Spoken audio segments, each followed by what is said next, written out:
যাদের যেটা নেশা ঘুম ভরে, এটা তাদের মুখ থেকে অনেক সময় আওয়াজ আসে কি আসে না? ওদের ড্রাইভারে যারা হয় তারা অনেক সময় বলে প্যাসেঞ্জার দ্বারা এই যাচ্ছে। ওরে যারা কই মাস 16 মাসে 8 মাসে ধরে তারা বলে এই গেল ছেড়ে গেল, এই গেল ছেড়ে মাছটা ধরতে পারলাম না রে। ওরে যাদের যেটা নেশা ঘুম ভরে তাদের মুখ থেকে অটোমেটিক এই আওয়াজটা বের হয়ে যায়। হযরত আলী ইনি খুশি করে বলেননি, ইনি নিজ ইচ্ছায় বলেননি, মুখ থেকে আওয়াজটা বের হয়ে গেছে ঘুম ভরে। ফাতেমা মাতার সামনে দাঁড়িয়ে আছে, হঠাৎ মসজিদে ফজরের আযান, আসসালাতু খায়রুম মিনান নাওম, এসো মুসল্লিরা এসো, আর তোমরা ঘুমাইও না, আর ঘুমানো যাবে না, ঘুমালে আর হবে না, এসো নামাজের দিকে এসো। ঘুম ভালো ছিল, ঘুম ভালো ছিল, এখন আর ঘুম ভালো নয়, এবারে ঘুমের থেকে নামাজ ভালো, এবারে উঠে মসজিদে এসো।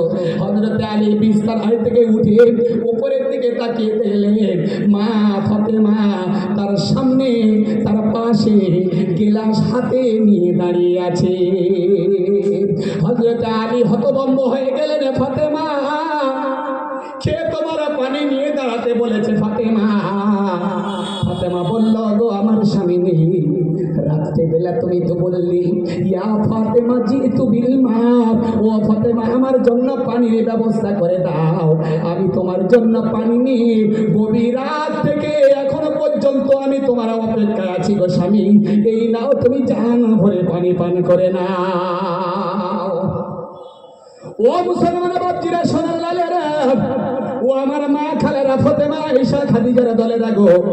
হযরতে ফাতেমার এই চরম দশা দেখে, এই রকম ভালোবাসা উদারতা হযরতে আলী দেখার পরে ফাতেমার দুটো হাতটা জড়িয়ে ধরে বুকের উপরে হাতটা টেনে নিয়ে বলে, ফাতেমা আমার সঙ্গে কথা দাও, আমার সঙ্গে কথা দাও। ও ফাতেমা, আজকে রাতের যে ঘটনাটা ঘটে গেছে, খবরদার তোমার আব্বার সঙ্গে বলবে না। কেন বলবে না? যদি তোমার আব্বা জানে যে ফাতেমাকে সারা রাত হযরত আলী না বিছানায় শুইয়ে দাঁড় করিয়ে রেখেছে, তোমার আব্বা রেগে যাবে, কিন্তু আমার নবী রাখবে বলে মনে হয়? হযরতে ফাতেমাকে এই কথা বলার পরে হযরতে আলী এই কথা যখন ফাতেমাকে বলার পরে ফাতেমা বললেন, ওগো আমার স্বামী, এটা তোমার উপরে আমার হক ছিল, হক। আজকে তোমার জন্য আমি 2 ঘন্টা পানি নিয়ে দাঁড়িয়ে আছি। ওরে আমার জনম দুঃখিনী মা হযরতে খাদিজা, তার জীবন দশায় পাওয়া যায়, তুমি যখন গারে হেরায় আমার আব্বা যান, বিশ্বনবী বরণীয় নবী স্মরণীয় নবী যখন গারের মধ্যে হেরাগারের মধ্যে তিনি যখন আল্লাহর ধ্যানেরত ছিলেন, হযরতে খাদিজা রাদিয়াল্লাহু তাআলা আনহা বিশ্বনবীর জন্য খাবার নিয়ে রওনা হয়েছে। ওরে পাহাড়ে উঠবে, গুটি গুটি গুটি গুটি পায়ে উঠবে। এক সময় এমন ইতিহাস ঘটে গেল, পাহাড়ে উঠতে উঠতে পাটা পিছলে গিয়ে পাটা স্লিপ করে হযরতে খাদিজা রাদিয়াল্লাহু তাআলা আনহা ওখান থেকে স্লিপ করে মুখ ভাই পড়তে পড়তে পড়তে পড়তে ওরে দাঁত এইরকম দুমড়ে গিয়েছিল, নাকটা ফেটে গিয়েছিল, বুকটা ছিঁড়ে গিয়েছিল, কলিজা চৌচির হয়ে গিয়েছিল। ওগো আমার স্বামী, আমি হলাম সেই মায়ের জননী, এটা তোমার পাওনা ছিল, এতে রাগ করার কোনো কারণ নাই। তবে ওগো আমার স্বামী, তুমি বলেছো আমার আব্বাকে বলতে দেবে না, আমি তোমার কাছে কথা দিলাম আমার আব্বার কানে খবর তুলব না। কি আশ্চর্য ইতিহাস! এইরকম একটা চরম ইতিহাস, এইরকম একটা চরম ইতিহাস বললো, মেয়ে তার বাপের বলবে না, কিন্তু আমাদের গিন্নিরা, আমাদের মায়েরা বোনেরা যদি বেলাখানে খাবার না হয়, ভাত না পায়, হ্যালো ও আব্বা কোথায় বলো, তোমার মেয়েকে না খেয়ে মেরে ফেলবে, তাড়াতাড়ি টোটো পাঠাও, টোটো। স্বামী আর দরকার নেই যে একবেলা খেতে দেয় না। আমাদের মায়েরা অনেকটা নাশকরি করে। বিশ্ব নবী সাল্লাল্লাহু আলাইহি ওয়াসাল্লাম বলেছেন, ইয়া আইয়ুহান নিসা তাসাদ্দাকনা তাসাদ্দাকনা, হে নারী সম্প্রদায় তোমরা বেশি দান করো, বেশি দান করো। মেয়েরা প্রশ্ন করলেন, ইয়া রাসূলুল্লাহ কেন? আমরা বেশি দান করব কেন? আল্লাহ রাসূল বললেন তাকফুরুল আশিরা, এরা স্বামীর বেশি নাশুকরি করে। সারা জীবন সাথ দিল, কলিজা উজাড় করে দিল, ঈদের দিন ভালো একটা জুতো চেয়েছে, পকেটে আর টাকা নিয়ে দিতে পারেনি, মেয়েটা রেগে মুখ ফুলে একদম বাংলা পাঁচের মতো কিন দিল। কি হয়েছে? ওরা করছে কেন গো? আমার জীবনে তুমি কি দেছো বলো? কি তুমি আমার দিয়েছো বলো? কিচ্ছু দেছো? অত তো সারা জীবন সব মেটালো, সারা জীবন সব দিল। বট গাছের মতো ছায়া দিতে দিতে, ছায়া দিতে দিতে বট গাছের পাতা নেওয়া হয়ে চলে গেল নিজের গিন্নি বাচ্চাদের জন্য। খাটতে খাটতে খাটতে খাটতে নিজের শরীরকে শুকিয়ে বাঁশের মতো কঞ্চির মতো হয়ে গেল। তবুও মেয়েরা বলে কি দিয়েছো তুমি? তুমি আমার কি দিয়েছো? স্বামীর পকেটের টাকাগুলো জোগাড় করে করে নিয়ে নিয়ে নিয়ে নিয়ে হাতের বাউটি কিনলো, নাকের নাকফুল কিনলো, কানের দুল কিনলো। সাইডের মেয়েরা আসে জিজ্ঞাসা করছে কোথায় থেকে আনলি? বলে কেন আমার আব্বা দেশে, আমার বড় ভাই কিনতেছে। কি আশ্চর্য! মানে মিথ্যে কথার একটা সিরিয়াল থাকে, এই সাংঘাতিক মিথ্যে কথা।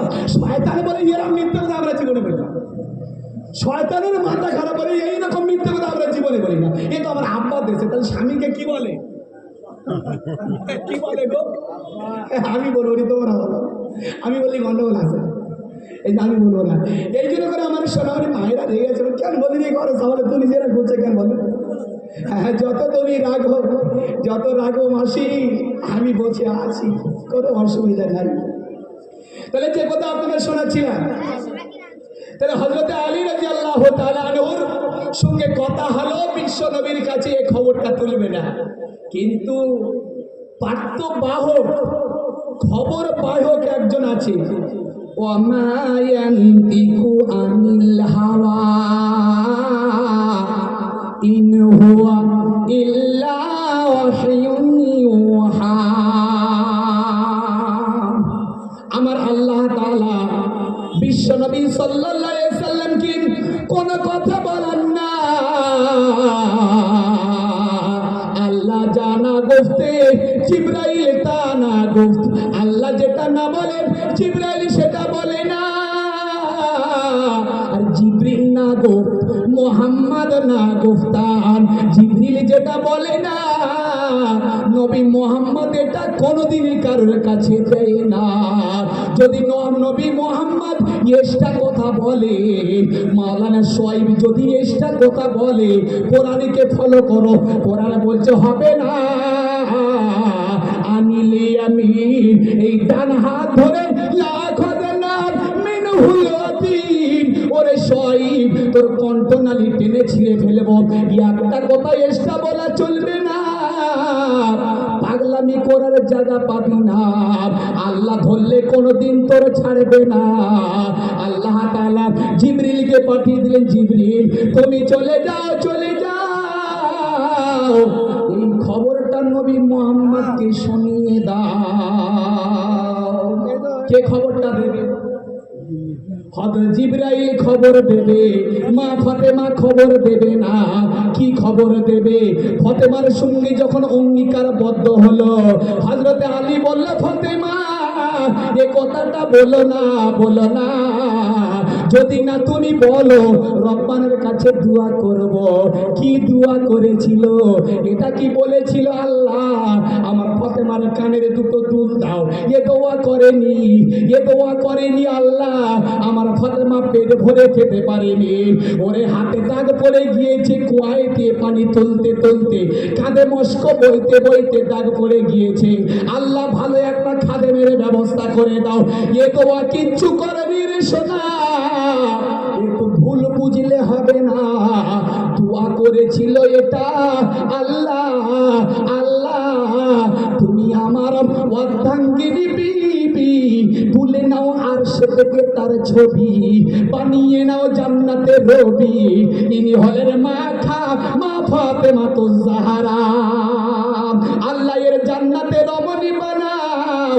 আমার আল্লাহর রহমতের জোশ এসে গেল, আর সে ঘোষণা করে দেওয়া হলো, হে ফেরেশতা শুনে নাও, আলী ফাতেমার জন্য দোয়া করেছে, এই দোয়া আমি কবুল করে সারা আসমানবাসীর কাছে রটিয়ে দিলাম, ফাতেমা হলো জান্নাতের সরদার।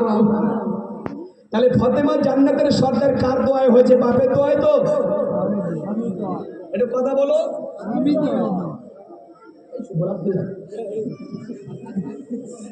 পানি এনে বারবার বেঁধে পারছে না। তাহলে যে কথা শোনাচ্ছিলাম, এই আমি কথাগুলো হেসে হেসে বলছি বলে আপনারা উপহাস নিচ্ছেন নাকি? হ্যাঁ, উপহাস নেননি তো? উপহাসের কোনো কারণ নেই, কথা হলো হিকমত, কোরআনী কথা হলো হিকমত। উদউ ইলা রাব্বিকা বিল হিকমা ওয়াল মাউইযাতি ওয়াজাদিলহুম বিল হাসানা। ওরে কোরআনকে তোমরা সুন্দর করে শোনাও, ওয়াযাক্কির ফাইন্নায যিকরা তানফাউল মুমিনিন। এমন করে ওয়াজ করো, এমন করে বোঝাও যাতে বোঝার কোনো ডিস্টার্ব না হয়। আর ডিস্টার্ব হচ্ছে বুঝতে? কোনো ডিস্টার্ব হচ্ছে? হ্যাঁ, কোনো ডিস্টার্ব হয়নি। তাহলে আরেকটু আগিয়ে যাই, বেশি রাত করা যাবে না, আবার ভাত দেবো সকালে। 10:30 বাজে তো। তাহলে যে কথা শোনেন, চরম ইতিহাসে ঘটনা ভালো লাগছে তো? মায়েরা তোমাদের ভালো লাগছে না গায়ে লাগছে গো? তাহলে যে কথা শোনাচ্ছিলাম, হযরত আলী দোয়া করেছেন, আল্লাহ আমার এই অর্ধাঙ্গিনী বিবিকে তুমি জান্নাতের সর্দারিনী বানাও। আল্লাহ কবুল করে নিয়ে সারা আসমানবাসীকে আল্লাহ শুনিয়ে দিল। আর এই খবরটা জিবরাইলকে বলল, জিবরাইল তুমি যাও আমার নবীকে শুনিয়ে দাও। বিশ্ব নবী মসজিদে নববী ফজরের নামাজ আদায় করালেন।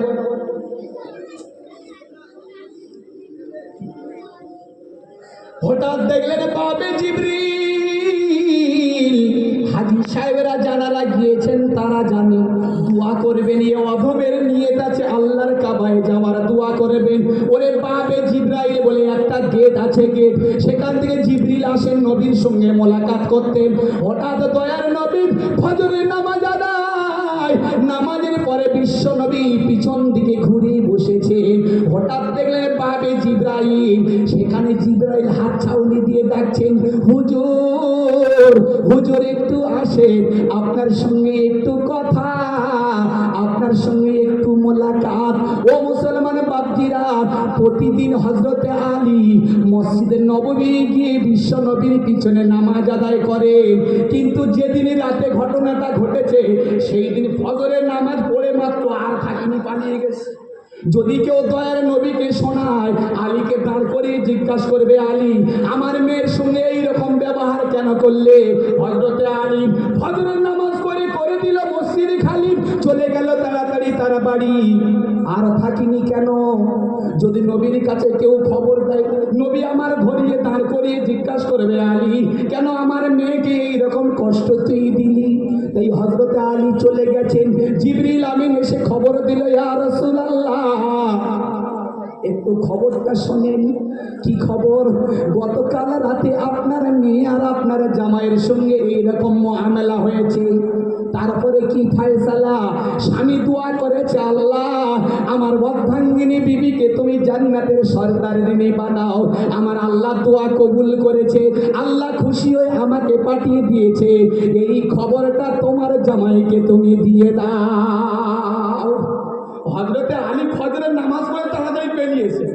যদি এই খবরটা কেউ রাত্রে বলে দেয়, আমরা একটা কথা বলি না যে দেয়ালের কান আছে, কথা বলি না তো? ঠিক তদ্রুপ হযরতে আলী ভাবলেন, কেউ যদি রাত্রে বলে দেয় আল্লাহ রসুলকে, রসুল তো আমার ধরে দাঁড় করাবেন, তাই ইনি ফজর নামাজ পড়ে বন্ধ গুড়গুড় করে ভাবলেন ঘরে আর মসজিদ আসবে। ওটা জিবরিল আমিন এসে খবর দেওয়ার পরে এবারে সাহাবাদের বলছে, তোমরা বসো, আমি একটু আমার জামার বাড়ি ঘুরে আসি। ও কথা, বিশ্বনবী সাল্লাল্লাহু আলাইহি ওয়াসাল্লাম হযরত আলীর বাড়ির দিকে যাচ্ছেন। হযরত আলী ওখান থেকে দেখছে, দেখি নবী আসে কিনা, খবর আসে কিনা। যেই দেখছেন নবী আসছে, ও অবস্থা ভালো না খারাপ গো? যে খবর কে দিল? কে খবর তো কেউ দেয় না, যেদিন ঘটেছে সেই দিন নবী আসছে। হযরত আলী তাড়াতাড়ি ঘর থেকে বের হয়ে গিয়ে ঘরের পিছনে চুপ করে লইকে আছে জানলার পিছনে। খবরটা দেখি একটু, খবরটা কি ব্যাপার। হযরত বিশ্বনবী সাল্লাল্লাহু আলাইহি ওয়াসাল্লাম উনি গিয়ে মা ফাতেমাকে ডাকছেন, ফাতেমা ও আমার সোনার বেটি ফাতেমা, একটু পারমিশন দাও, তোমার বাড়ি যাব আমি। বিশ্বনবীর কলিজার টুকরি ফাতেমা ভিতর থেকে আওয়াজ দিল, ওগো আমার বাপ সোনা, কি হয়েছে একটু বলো না। বলছে আমার জামাই কই। হযরত আলী আরো কাঁপবে না, বলে আমার জামাই কই। বলে কেন? বলে আমার জামার দরকার। হযরত আলী জানলার কাছে মুখি মারছে, কি খবর হয় একটু শুনি। ও মুসলমানের বাচ্চারা, হযরত নবী করিম মা ফাতেমাকে ডেকে বলল, ফাতেমা গতকাল কি ঘটেছে একটু খুলে বলো না। ফাতেমা বলে কি হয়েছে বলো না। বলছে ঘটনাটা বলো না। ফাতেমা বাপের গলাটা ধরে বললেন, আব্বা জান একটা মশলা তোমার কাছে জানতে চাই। স্বামী যেটা নিষেধ করেছে সেটা যদি বাপ বলে করো, এটা করা যাবে কি করা যাবে না? বিশ্বনবী বললেন কোনোদিন নয়, তোর স্বামী যেটা নিষেধ করেছে এটা বলা যাবে না। ফাতেমা বলল, আব্বা জান রাতের ঘটনা বলা যাবে না, কিন্তু জিবরাইল বলে দিয়েছে ফাতেমা তা জানে না। জিবরাইল এই কথাটা শুনিয়ে দিয়েছে, ফাতেমা বুঝতে পারে নাই, হযরত আলী জানতে পারে নাই। এইবারে হযরত নবী হাসতে হাসতে বললেন, ফাতেমা আমাকে বলতে হবে না, জিবরাইল যা বলে দিয়েছে তোমরা একটু শোনো না। কি বলেছে বলো না। বিশ্বনবী বললেন, ফাতেমা আল্লাহ তাআলার কাছে দোয়া করেছে তোমার স্বামী, তুমি হলে এক নম্বর দামি, কোনো অসুবিধা নাই, তুমি হলে জান্নাতের সরদারিনী, তোমার স্বামীর দোয়ায় এটা কোনো রহস্য নয়। হযরত আলী সব ঘরের পিছন থেকে শুনছি। আচ্ছা এবারে আপনারা বলেন হযরত আলী খুশি না নারাজ? এবারে টুকটুক টুক ওপারে বের হয়ে আসছে, গুটগুট করে বের হয়ে আসছে। বের হয়ে এসে আসসালামু আলাইকুম, শ্বশুর আব্বা ভালো আছো? এই চাচা বলতে শ্বশুর আব্বা না, শ্বশুর আব্বা ভালো আছো? হ্যাঁ বাবা, যা তোদের ভিতরে যে মুআমেলাটা হলো, যে দোয়াটা তুই করলি না, এই দোয়াটাই আমার আল্লাহ খুশি হয়ে আমার বেটিকে জান্নাতের সরদারিনী বানিয়েছে। আমার বলার অর্থ এখানে আমার সোনামণি মায়েরা, তোমরা কত ভালো জাতি, তোমাদের লেভেলটা কোথায়, তোমাদের মেন পাওয়ার হাউসটা কোথায়? যে জান্নাতের সরদারিনী মা ফাতেমা, তিনি বলেছেন আমি ফাতেমা, আমার ইত্তেবা তোমরা করো না, যদি করো ইত্তেবা আমার সঙ্গে জান্নাতে যাবে, কোনো সমস্যা হবে না, আর যদি না করো ইত্তেবা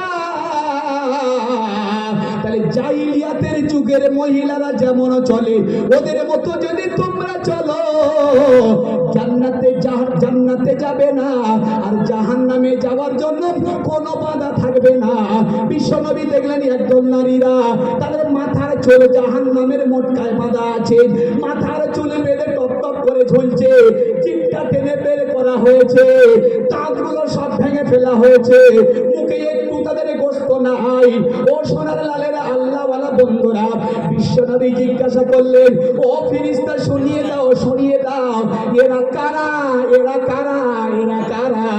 বিশ্বনবীর সওয়ালের জবাব দিল ফেরেশতা, এরা হলো ওরা যারা অকারণে মিষ্টি মিষ্টি মিষ্টি মিষ্টি ভিটামিনের মতো কথা স্বামীর সঙ্গে বলে না, আর বাইরের কোন পুরুষ এলে চা না দিয়ে ছাড়ে না, এরা হলো ওরা। বিশ্বনবী বললেন, নারীরা তোমরা শোনো না, খবরদার এটা কোনোদিন চলবে না। যদি তোমরা বিশ্বনবীর দিওয়ানা হতে, মা খাদিজার দিওয়ানা হতে, মা ফাতেমার দিওয়ানা হতে, এটা কোনোদিনই তোমাদের দ্বারাই মানাতো না। তাহলে এই পণ্য মেয়েদের থাকে এবার মধ্যে ধরে, মেয়েরা বলছে আগে ধরো, ছেড়ে দাও আমাদের। আর আমাদের ধরো না, আর সহ্য করতে পারি না, লাইনটা ঘুরিয়ে দাও, এই লাইনে এসো না।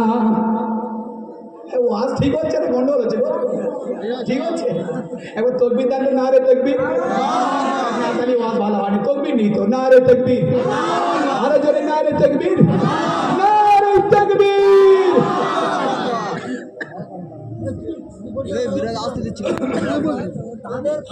চলে এবারে মদ্যকটা জব্দ করি। হ্যাঁ, ইয়ংদের ধরবো? আচ্ছা ঠিক আছে, ইয়ংদের ধরতে বলছে, তার মানে বুড়োরা বলছে আমাদের ধরুন হার্ট অ্যাটাক হয়ে যাবে। এবারে বুড়োরা কি বলে, জওয়ানরা বলছে বুড়ো কথা ধরো। কোথায় যাবো এবার আমি? চলো দুজনের ধরা যাক, বুড়ো জওয়ান সব কটা হোক, পুরুষ জাতিকে নিয়ে, তাহলে সকলের জাতিকে নিয়ে ভাবি একটু। কোরআন বলছে ও কথা বলো না, কোরআন বলছে আমাকে খোলো না। ইয়া আইয়ুহাল্লাযীনা আমানু দুখুলু ফিস-সিলমি কাফা। ও জওয়ান তুমি নয়, ও বুড়ো তুমি নয়, ও নাতি পুতি আটকুড়ি জেটকুড়ি তুমি নয়, সকলে মুসলমান হও, সকলে লাইনে এসো, সকলে সেন্টারে এসো, সকলে প্ল্যাটফর্মে এসো। যদি তোমরা আসো প্ল্যাটফর্মে, তোমাদের ফর্ম বেড়ে যাবে, ভিউজ ফুল পাবে, কোনো অসুবিধা হবে না। আর যদি লাইন চ্যুত হয়ে যাও, বালেশ্বর স্টেশনে যেমন ট্রেন উল্টে গিয়ে কত মানুষ মরেছে, তুলসিরাতের পোলে গিয়ে গাড়ি উল্টে চিৎকার করবে, কোনো অসুবিধা হবে না। আর ওই নদীর নিচে আছে বড় বড় বিচ্ছু, বড় বড় সাপ, তারা বলবে আয় নাই আমার বাপ, তোদের খাবো আমি, তোরা বড় দামি, সাপ ডাকবে আয় আমাদের লড়মা হয়ে আয়, একবার আমাদের তোরা দেখে যান। ওই পোলের নিচে থাকবে বড় বড় সাপ, বড় বড় বিচ্ছু, বড় বড় গাধা, তারা হা করে আসে আয়, একবার আয় তোর দুটো খাবো, আমার জানটা ঠান্ডা করবো। ও মুসলমান, প্ল্যাটফর্মে এসো, লাইন চ্যুত হয় না, আর লাইন চ্যুত হলে কেউ তোমার রুখতে পারবে না। ওরে 24 বছরের যুবক, 24 বছরের যুবক, নাম হলো হযরতে হানজালা, সবে বিয়ে হলো, সবে বিয়ে, কে তার মনের বেদনা মেটাবে? মদিনার সব থেকে সুন্দর মেয়ে, তার সঙ্গে বিয়ে হয়েছে, এত সুন্দর দেখতে, 24 বছর বয়স মাত্র হযরতে হানজালার বিয়ে। বিশ্ব নবী দুপুর বেলায় পড়ালেন, হঠাৎ দয়ার নবীর কাছ থেকে আওয়াজ, কারা আছে, কারা আছো, চলে এসো আমার নবীর সঙ্গে জিহাদে চলো। হযরতে হানজালা এক রাত বিবির সঙ্গে কাটাতে পারবে না, তাই বিশ্ব নবীর পিছন ধরেছে। ইয়া রাসূলুল্লাহ, আমি হানজালা, আমার বুকটা করেছে জ্বালাপালা, আমি আর থাকতে পারলাম না, আপনার সঙ্গে হলাম রওনা। বিশ্ব নবী হযরতে হানজালার হাত দোকানা ধরলেন, হানজালা খবরদার জিহাদে তুমি যেও না, যে মেয়েটার সঙ্গে বিয়ে দিয়েছি ওর সঙ্গে দুটো গল্প করো, অন্যদিন খবর হলে আসবে, আজকে তোমার যেতে হবে না। সবে মাত্র দুপুর বেলা বিয়ে হয়েছে, দুপুর বেলা বিয়ে হয়েছে, আর হঠাৎ সন্ধ্যার সময় আওয়াজ আসছে, কারা আছে চলে এসো, জিহাদের ডাক এসেছে, চলে এসো। বিবির সঙ্গে দুটো আলাপ আলোচনা করা তো দূরের কথা, হযরতে হানজালা বিশ্ব নবীর কাছে গিয়ে হাজির। আল্লাহ রাসূল বললেন, না হানজালা তুমি যাও, তুমি যাও, কে বিবির সঙ্গে দুটো গল্প করো, তার একটা হক আছে, তার সঙ্গে দুটো গল্প করো। বিশ্ব নবীর কথা মোতাবেক হযরতে হানজালা রাদিয়াল্লাহু তাআলা আনহু নিজের বিবির সঙ্গে রাত কাটালেন। আমার মা জননীরা আছে, আমার বাপজিরা ভাইরা আমার আছে, আমি বলতে বড় লজ্জা পাচ্ছি, কিন্তু চুপে রাখলে আমার আল্লাহ আমাকে দায়ী করবে। স্বামী স্ত্রী এক জায়গায় থাকার পরে কারণে বশত গোসলের প্রয়োজন হয়েছে, হঠাৎ রাত্রে বেলা কানে আওয়াজ, কুতিলা মুহাম্মদ, কুতিলা মুহাম্মদ, মুহাম্মদ শহীদ হয়ে গেছে, মুহাম্মদ শহীদ হয়ে গেছে। হযরতে হানজালা আর বিছানায় শুয়ে থাকতে পারলেন না, উনি এইবারে তোর করে উঠে জিহাদের ময়দানের দিকে রওনা।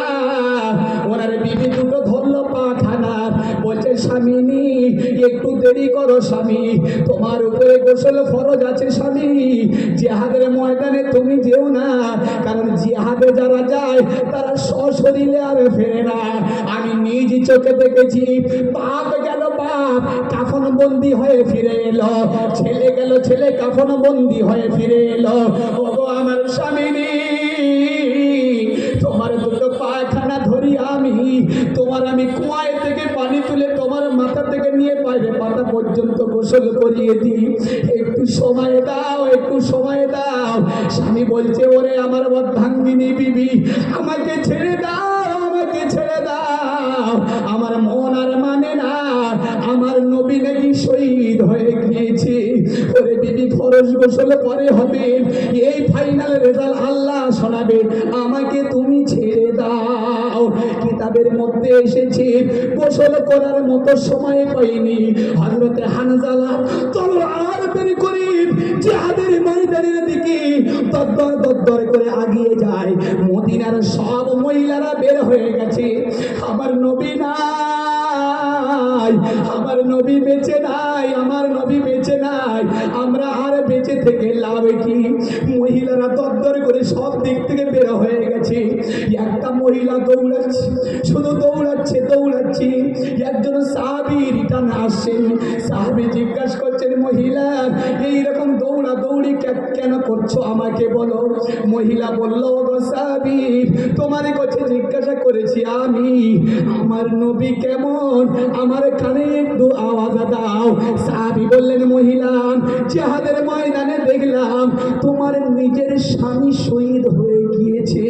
মহিলা বলল, ও কথা চেপে দাও, আমার নবী কেমন আছে শোনাও, স্বামীর কথা বলো না। আর একটু আগিয়ে গেল, আরেকজন সাহাবী রিটার্ন, সাহাবীকে জিজ্ঞাসা করলেন, সাহাবী, আমার নবী কেমন, আমার মন মানে না, কলিজা ছিঁড়ে যাচ্ছে, আমার নবী কেমন। সাহাবী বললেন, মহিলা, আমি নিজ চোখে দেখে আসছি তোমার ছেলে আব্দুল্লাহ রক্তের হোলি খেললো, রক্তে ডুবে আছে, তোমার ছেলে শহীদ হয়ে গেছে। মেয়েটা বলল, ছেড়ে দাও, ও পাতা উল্টে দাও, আমার ছেলের কথা প্রয়োজন নাই, আমার নবীর কথা শুনিয়ে দাও। ভাবেন একটু, একজন মহিলা কি বলছেন, স্বামীর কথা বাদ দাও, ছেলের কথা বাদ দাও, আমার নবী কেমন আছে আগে শোনাও, আমার নবীর কথাটা কানে শোনাও। এইদিকে হযরতে হানজালা রাদিয়াল্লাহু তাআলা আনহুর বিবি, ইনি বরকাটা ভালো করে পরে নিয়ে ইনি খবরটা আমার নবীর কাছে পৌঁছাবেন। কি খবরটা? যে ইয়া রাসূলুল্লাহ, আমার স্বামী ফরজ গোসল করার মতো সময় পাইনি, যদি শহীদ হয়ে যায় আমার স্বামীর গোসলের ব্যবস্থাটা করে দিও, কারণ যারা শহীদ হয়ে যায় এদের গোসল দেওয়া হয় না, এদের গোসল দিতে হয় না।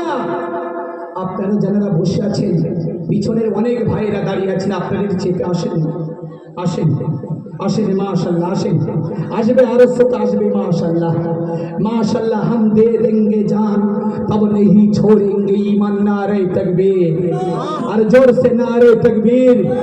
हम किसी से लड़ते नहीं, लेकिन जो छिएगा उसे छोड़ते नहीं, नारे तकबीर, और जोर से नारे तकबीर, नारे तकबीर। এই জন্য করে আমরা মুসলমানের জাত, আমরা মুসলমানের জাত, আমরা किसी से डरते नहीं, কারণ দেখে আমরা ভয় করি না। अगर डरते हैं तो अल्लाह ही से डरते हैं। যদি আমরা ডরি, আমরা ভয় করি, একমাত্র আল্লাহকে ভয় করি, একমাত্র আল্লাহকে ভয় করি, কোন মায়ের লালকে আমরা ভয় করি না। সেই জন্য করে আমার ভাইরা, আমার বন্ধুরা, আমার যারা এখনো পর্যন্ত রাস্তায় ঘুরছেন, দুর্ভাগ্য কপাল যাদের, কপাল ফাটা যাদের কপাল ফাটা, তারা রাস্তায় ঘুরবে।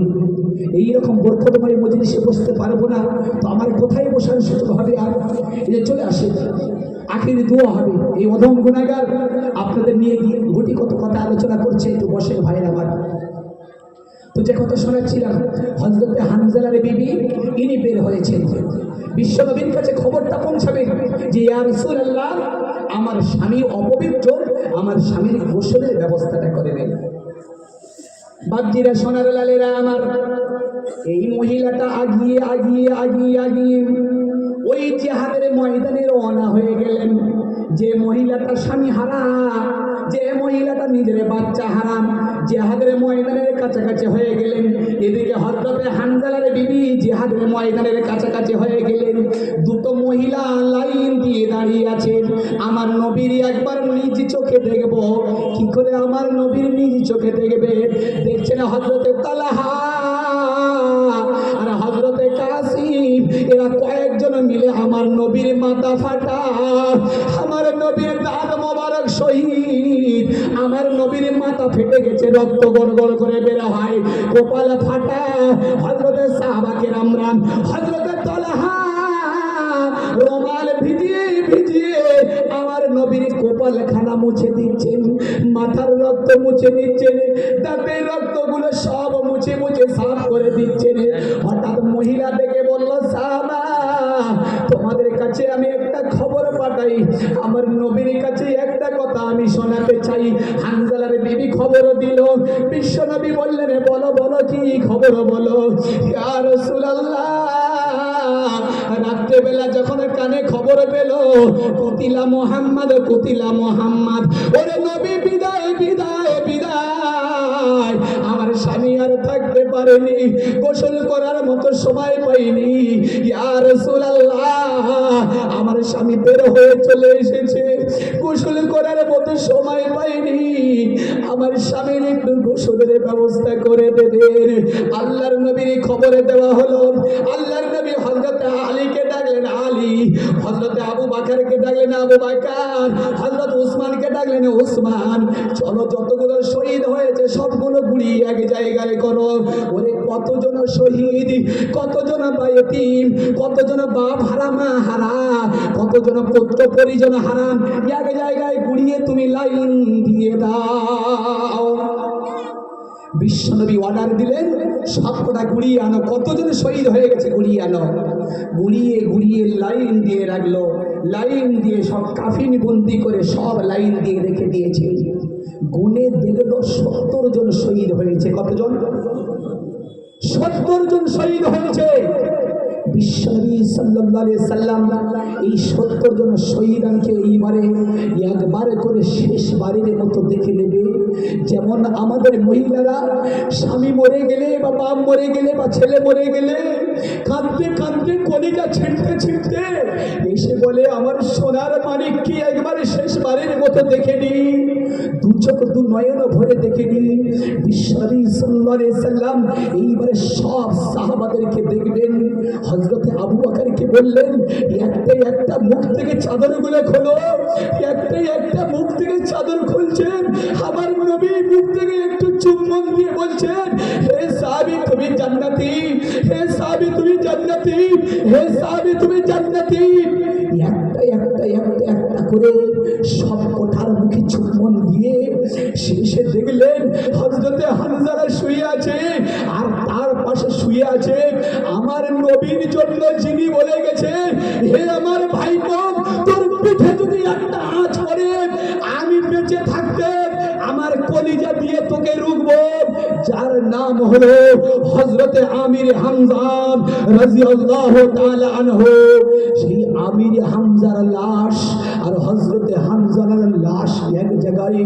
হযরতে হামজার লাশটাকে দেখে নিলেন, নেওয়ার পরে এইবারে হযরতে আবু বকর বলছেন, ইয়া রাসূলুল্লাহ, ইয়া রাসূলুল্লাহ, আপনি 69টা লাশকে দেখেছেন, সাহাবাদেরকে দেখেছেন, এটা কিন্তু আর আমি দেখাবো না।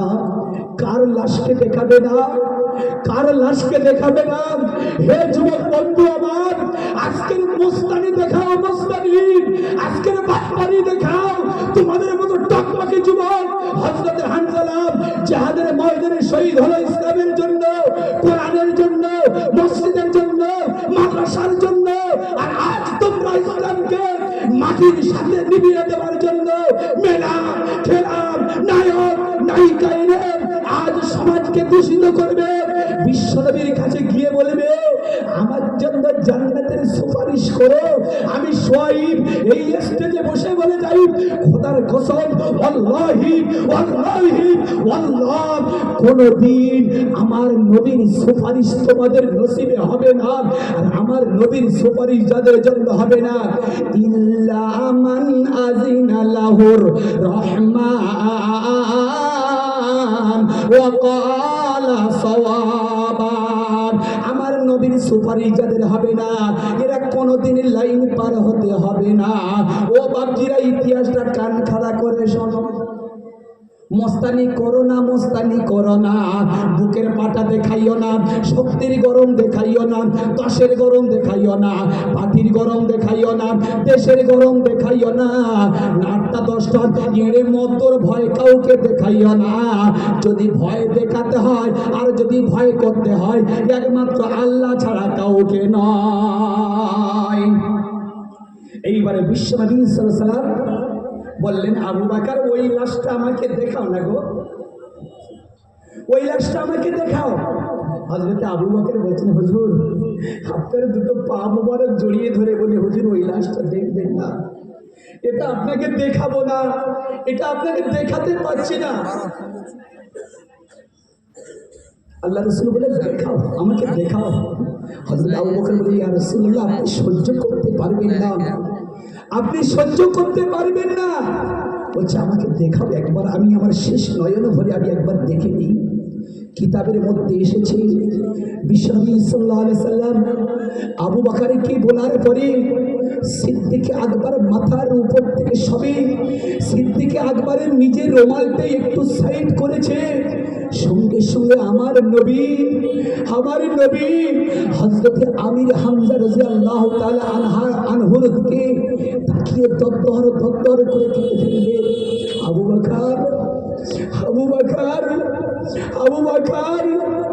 আমার প্রাণপ্রিয় সাহাবীর এই দশা, কপালটা সম্পূর্ণ ফাটা। আবু বকর আরেকটু রুমালটা টানো, আরেকটু রুমাল টানা হলো, দেখছেন হযরতে আমির হামজার নাকটা সম্পূর্ণ কাটা, নাক কেটে নিয়েছে। আরেকটু রুমালটা সাইড করো।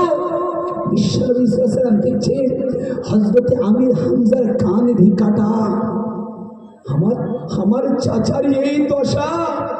হযরতে আবু বকর আরেকটু রুমালটা টেনে কোমর পর্যন্ত নিয়ে এসেছে। আমার নবী হাউ হাউ করে কাঁদতে কাঁদতে বললেন, আবু বকর আর আমার দেখাইও না, আবু বকর দেখাইও না। এই জায়গায় থেকে তলোয়ার ভরে, এই জায়গায় ভোজালি ভরে হযরতে আমির হামজার কলিজাটা ফেড়ে, বুকটা ছিঁড়ে, বুকের ভিতর থেকে কলিজাগুলো বের করে চিবিয়ে চিবিয়ে চিবিয়ে চিবিয়ে খেয়েছে। কারা খেয়েছে? হিন্দা নামক ওয়াসি চিবিয়ে চিবিয়ে খেয়ে গোলার হার বানিয়েছে। এইরকম আনন্দ উৎফুল্লর সাথে সব জায়গায় আওয়াজ দিয়েছে। আজ বীরত্বর কাজ করেছি। বিশ্বনবী সাল্লাল্লাহু আলাইহি ওয়াসাল্লাম আর ধৈর্য রাখতে পারলেন না। আবু বকর, তুমি চাপা দাও, ঢাকা দাও, চলো জানাজার ব্যবস্থা করে নিই। জানাজা দাঁড় করিয়ে দেবে।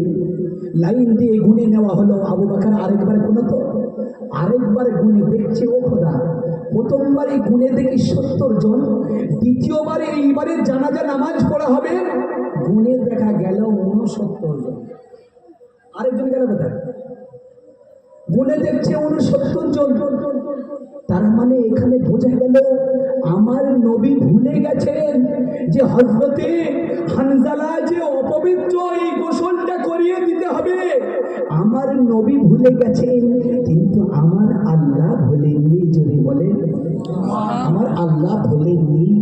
বিশ্বনবী সাল্লাল্লাহু আলাইহি সাল্লাম চতুর্দিকে খোঁজাখুঁজি করছেন। হঠাৎ আমার আল্লাহ তাআলা ফেরেশতাদের পাঠিয়ে দিলেন, তোমরা যাও, তপ করে হযরত হানজালাকে তুলে নাও। হানজালাকে তুলে নিয়ে আরশের পানি দিয়ে, জমজমের পানি দিয়ে হযরত হানজালার গোসল হবে। কলের পানি দিয়ে নয়, পুকুরের পানি দিয়ে নয়, খালের পানি দিয়ে নয়, বিলের পানি দিয়ে নয়, সানমার্সেলের পানি দিয়ে নয়, মাল্টিওয়ালের পানি দিয়েও নয়, হানজালার গোসল হবে।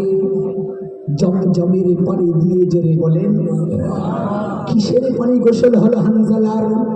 বিশ্বনবী বেচাইন হয়ে শুধু খুঁজতেছেন আমার হানজালা গেল কোথায়, আমার হানজালা গেল কোথায়। হঠাৎ জিবরিল আমিন এসে বলছেন হাবিব বেচাইন হওয়ার কোনো কারণ নাই, একবার আসমানের দিকে একটু চোখটা উঁচু করে দেখেন। বিশ্বনবী সাল্লাল্লাহু আলাইহি ওয়াসাল্লাম আসমানের দিকে উঁচু করে দেখলেন, আসমান থেকে জমজমের পানি হানজালার গোসলের পানি top top top top top top করে নিচে পড়ছে। জোরে বলেন সুবহানাল্লাহ, নারে তাকবীর। বাপজিরা সোনার লালেরা আল্লাহরা বন্ধুরা, 24 বছরের যুবক নববধূ রেখে নববিবি রেখে ইসলামের জন্য কি না করেছে। আজ আমরা ইসলামের জন্য, কোরআনের জন্য, মসজিদের জন্য, মাদ্রাসার জন্য কি করতে পারলাম বা করলাম, সেই জন্য করে আর আমি ওয়াজ বাড়িয়ে নিয়ে যাব না আপনাদের কাছে। আপনারা কেউ চলে যাবেন না। মুসলমান পিঠ দেখায় না, মুসলমানের বুক দেখায়। মুসলমান পিঠ দেখায় না, মুসলমান বুক দেখায়। এই জন্য করে বিশ্ব নবীর একজন প্রাণপ্রিয় সাহাবী যার নাম হলো আব্দুল্লাহ আনসারী রাদিয়াল্লাহু তাআলা আনহু, বড্ড গরিব, এত গরিব, এত গরিব, ভালো করে দুমুঠো খাবার দুবেলা জুটত না। তবে একটা ছোট্ট ছেলে, এই ছেলেটাও ভালো করে খেতে পেত না। ওই আব্দুল্লাহ আনসারী এনার ঘরের দিকে একটা ঘরের পাশে একটা ইহুদির ঘর, আর এই ইহুদিরই একটা খেজুর গাছ ছিল, খেজুর গাছ। যারা চলে যাবেন আমি মনে করব আপনারা মসজিদ বিরোধী, যাবেন না, চলে যাবেন না। আপনারা ভাবছেন কালেকশন করবে, দিতে সকলে কি পারবে সবসময়? না পারলে বসে দোয়া করবেন, না পারলে বসে দোয়া করবেন। আমার কাছে ইনশাল্লাহ কিছু পয়সা এসে গেছে অলরেডি আপনাদের কালেকশনের আগে। আমি খবর পাঠিয়েছি, অনেক আল্লাহর বান্দারা আছে, অনেক কালেকশন ইনশাল্লাহ এসে গেছে। আপনারা দেবেন, কম বেশি যা পারবেন দেবেন। ইতিহাসটা একটু শুনে নেন, তারপরে ইনশাল্লাহ মাদলে বিক্রি করা তারপর চালু করবো। এই জন্য করে আব্দুল্লাহ আনসারীর ঘরের পাশে একটা ইহুদির ঘর, আর ওই ইহুদিরই একটা খেজুর গাছ আব্দুল্লাহ আনসারীর ঘরের দিকে হেলে আসে। আচ্ছা আপনারা বলেন, তাহলে ওই খেজুর গাছের যত খেজুর হবে, তাহলে আব্দুল্লাহ আনসারীর উঠোনে গিয়ে যদি হেলে থাকে, তাহলে খেজুরগুলো কোথায় পড়বে? ইহুদির বাড়ি পড়বে না ওনার বাড়ি পড়বে? আব্দুল্লাহ আনসারীর বাড়িতে পড়বে, উঠোনে পড়বে, স্বাভাবিক তো, কারণ গাছ তো ওদিকে হেলে আছে। তো হঠাৎ এই গাছ থেকে একটা টপ করে খেজুর আব্দুল্লাহ আনসারীর বাড়ির উঠোনে পড়েছে। যেই খেজুরটা পড়েছে, সঙ্গে সঙ্গে ছোট্ট বাচ্চা তো খিদে আর সহ্য না করতে পারে, টপ করে খেজুরটা গালে ধরে দিয়েছে। যেই খেজুরটা গালে ভরে দিয়েছে, আব্দুল্লাহ আনসারী দেখাবে সঙ্গে সঙ্গে এসে টুটিটা টিপে ধরে ধরে গালের ভিতরে আঙুল দিয়ে এগলে এগলে এগলে এগলে খেজুরটা বের করে নিয়েছে। এটা সচক্ষে দেখে নিয়েছে সেই ইহুদি গাছওয়ালা দেখে নিয়ে বলছে, আব্দুল্লাহ এর জন্য আমি বিচার দেব, বিচার। বলছে আমার ছেলে তো খেজুরটা ঢোক মেরে খাইনি, ভুলবশত খেয়ে ফেলেছিল, আমি তো টুটি টিপে বের করে নিয়েছি। বলছে আমি অত কথা জানি না, আমার খেজুর গালে দেবে কেন, আমার খেজুর গালে দেবে কেন? এই জন্য বিচার চাই। কি বিচার হবে? বলছে তোমার ছেলেকে এই গাছের সঙ্গে বাঁধবো। কিতাবের মধ্যে এসেছে ছোট্ট মাসুম গোলাপ ফুলের মতো বাচ্চাকে ওই খেজুর গাছের গোড়ায় এমন করে বেঁধেছে, বাচ্চাটা ভালো করে নড়তে পারে না, এদিক ওদিক করতে পারে না, শুধু ডাকছে আর বলছে আব্বা আব্বা, তুমি তো আমার নলি টিপে খেজুরটা বের করে নিলে, তারপরে এইরকম শাস্তি আমার। আব্বা আব্বা আমাকে তুমি ছাড়াবে না, আমাকে তুমি ছাড়াবে না। বিশ্বনবী সাল্লাল্লাহু আলাইহি সাল্লামের দরবারে আব্দুল্লাহ আনসারী গিয়ে বছর নয়নে খাচ্ছে আর বলছে, ইয়া রাসূলুল্লাহ, আমরা ভিখারি, আমরা গরিব, আমরা ইতিম অসহায় বলে আমার বাচ্চাই একটা খেজুর গালে দিয়েছে, ফের আমি টুটি টিপে খেজুর বের করে নিয়েছি, তারপরে আমার ছেলে এইরকম খেজুর গাছের গোড়ায় বেঁধে রেখেছে, ভালো করে নড়তে পারে না, এদিক ওদিক হতে পারে না। হুজুর একটু আমার ছেলেকে কি জামিন করানো যাবে না? বিশ্ব নবীর কাছে এই কথা বলার পরে আমার নবীর কলিজাটা চৌচির হয়ে গেল, কলিজা ছিঁড়ে গেল। বলছে, ওরে আমার সাহাবী আব্দুল্লাহ, চলো তুমি বাড়ি চলো, আমি তোমার ছেলের জন্য সুব্যবস্থা করে দেব। বিশ্ব নবী গিয়ে আওয়াজ দিলেন, ওরে আমার ওমর, ওরে উসমান, ওরে আলী, তোমরা কোথায়? তাড়াতাড়ি চলে এসো। হযরত ওমর সামনে এলো, বিশ্বনবীর কাছে এসে দেখছে বিশ্বনবী বসে দরদর করে কাঁদছেন, চোখ থেকে টপ টপ টপ টপ করে পানি পড়ছে। আল্লাহ রাসূলের কাছে ওমর এসে বললেন, হুজুর, কে আপনাকে ব্যথা দিয়েছে? কে আপনাকে বড় ছোট কথা বলেছে? আপনি কাঁদছেন, আপনার চোখের পানি বের হয়ে গেছে। আমি ওমর এসেছি, আমাকে পারমিশন দেন, এক চাপড়ে এক কিলে ওর জিন্দগি শেষ করে দেব, আমাকে একটু পারমিশন দেন।